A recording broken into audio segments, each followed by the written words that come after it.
تصور کریں اگر آپ کے ہاتھ میں وقت کو کنٹرول کرنے کی طاقت آ جائے اور آپ ٹائم کو ریورس یا فارورڈ کر سکیں۔ سوچے زندگی کی تھکن جب روح تک اتر جائے، جب دل درد سے بھر جائے، تو کیسا لگے اگر ہم سب کچھ چھوڑ کر وقت کو ریورس کر سکیں اور اپنے بچپن میں واپس جا سکیں۔ ماں کی گود میں جا کر چھپ جائیں، وہ گود جو ہر دکھ کا مرہم کا علاج تھی، ہر خوف سے پناہ تھی۔ باپ کی انگلی تھام کر اس کے مضبوط محفوظ کندھوں کے پیچھے چھپ جائیں، جہاں زمانے کا کوئی طوفان ہمیں چھو نہ سکتا ہو۔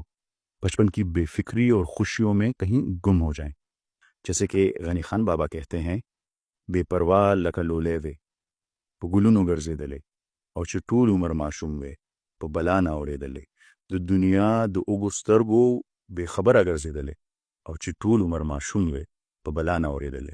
مگر حقیقت یہ ہے کہ وقت کو کنٹرول نہیں کیا جا سکتا۔ وہ وقت جس کی قسم اللہ تعالیٰ نے قرآن شریف میں کھائی ہے، وہ سب ہم سب کی مثال ایک ایسے کنویئر بیلٹ پر بیٹھے مسافروں کی ہے جو مسلسل اپنے انجام کی طرف بڑھ رہا ہے۔ آپ چاہیں جتنے بھی کامیاب، مالدار، خوبصورت یا صحت مند ہو جائیں، ایک دن ہمیں سفر کو مکمل کرنا ہے، ایک دن ہمیں مرنا ہے۔ وقت کسی کے قابو میں نہیں آتا۔ کتنے دلکش ہو تم، کتنا دل جو ہوں میں، کیا ستم ہے کہ ہم لوگ مر جائیں گے۔ لیکن اگر ہم وقت کو کنٹرول نہیں کر سکتے تو کیا وقت ریلیٹیو ہو سکتا ہے؟ اور ٹائم ریلیٹیوٹی ہے کیا؟ آئیے ٹائم ریلیٹیوٹی کو ایک دلچسپ مثال سے سمجھتے ہیں۔ Twin paradox. فرض کریں کہ آپ کے دو جڑواں بچے ہیں یا دو افراد جو جڑواں ہیں جنہیں آپ جانتے ہیں۔ کیا یہ ممکن ہے کہ وقت کے ساتھ ایک کی عمر 5 سال ہو جائے اور دوسرے کی عمر 20 یا 30 سال ہو جائے؟ آپ فوراً کہیں گے کہ نہیں، یہ ممکن نہیں۔ لیکن فزکس، آئنسٹائن اور اس کی جنرل تھیوری آف ریلیٹیوٹی اور اسپیشل تھیوری آف ریلیٹیوٹی کچھ اور ہی کہتی ہے۔ وہ کہتی ہے کہ یہ بالکل ممکن ہے۔ جنرل تھیوری آف ریلیٹیوٹی کے مطابق جہاں پہ گریویٹی بہت زیادہ ہو وہاں وقت آہستہ چلنے لگتا ہے۔ مثال کے طور پر بلیک ہول کے قریب جہاں گریویٹی بہت طاقتور ہوتی ہے وہاں وقت سست ہو جاتا ہے۔ فلم انٹرسٹیلر میں ملر پلانٹ پر صرف 1 گھنٹہ گزارا، لیکن زمین پر اس دوران پورے 7 سال گزر چکے تھے۔ یہ ہے وقت کی ریلیٹیوٹی۔ اور اسپیشل تھیوری آف ریلیٹیوٹی کے مطابق جتنی زیادہ رفتار سے آپ سفر کریں گے وقت آپ کے لیے اتنا سلو ہو جائے گا، سست ہو جائے گا۔ اگر آپ روشنی کی رفتار سے چلنے لگیں گے تو وقت رکنے لگتا ہے، آپ کے لیے وقت فریز ہو جاتا ہے۔ یہ دونوں نظریے ثابت کرتے ہیں کہ وقت ریلیٹیو ہو سکتا ہے۔ انہی تصورات کی بنیاد پر ایک اور عجیب مگر سائنسی نظریہ سامنے آیا جسے ٹائم ببل کہتے ہیں۔ یہ وہ جگہ ہوتی ہے جہاں وقت باقی دنیا کے مقابلے میں مختلف رفتار سے گزرتا ہے۔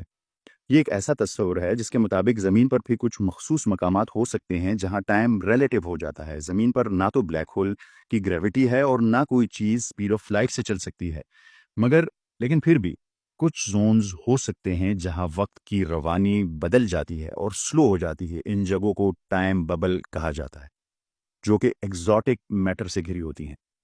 ایگزاٹک میٹر کیا ہوتا ہے؟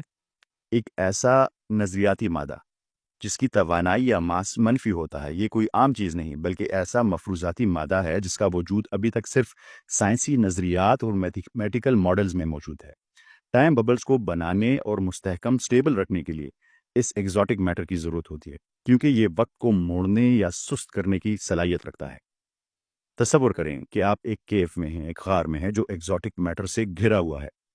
جسی طرح پانی عام حالات میں بہتا ہے مگر اگر سخت سردی ہو تو وہ جم کر برف بن جاتا ہے، بالکل ویسے ہی اگر وقت کو ایگزاٹک میٹر گھیر لے تو وہ جم سا جاتا ہے، سلو ہو جاتا ہے۔ اگر آپ اس غار میں صرف 10 منٹ گزاریں گے تو ممکن ہے باہر کی دنیا میں 10 سال گزر جائیں۔ لیکن رکیے، کیا یہ آپ کو سورہ کہف کی مشہور کہانی کی یاد نہیں دلاتا؟ اصحاب کہف کا وہ واقعہ قرآن شریف نے جو 1400 سال پہلے جس کی مثال دی تھی۔ اصحاب کہف کا واقعہ کیا تھا؟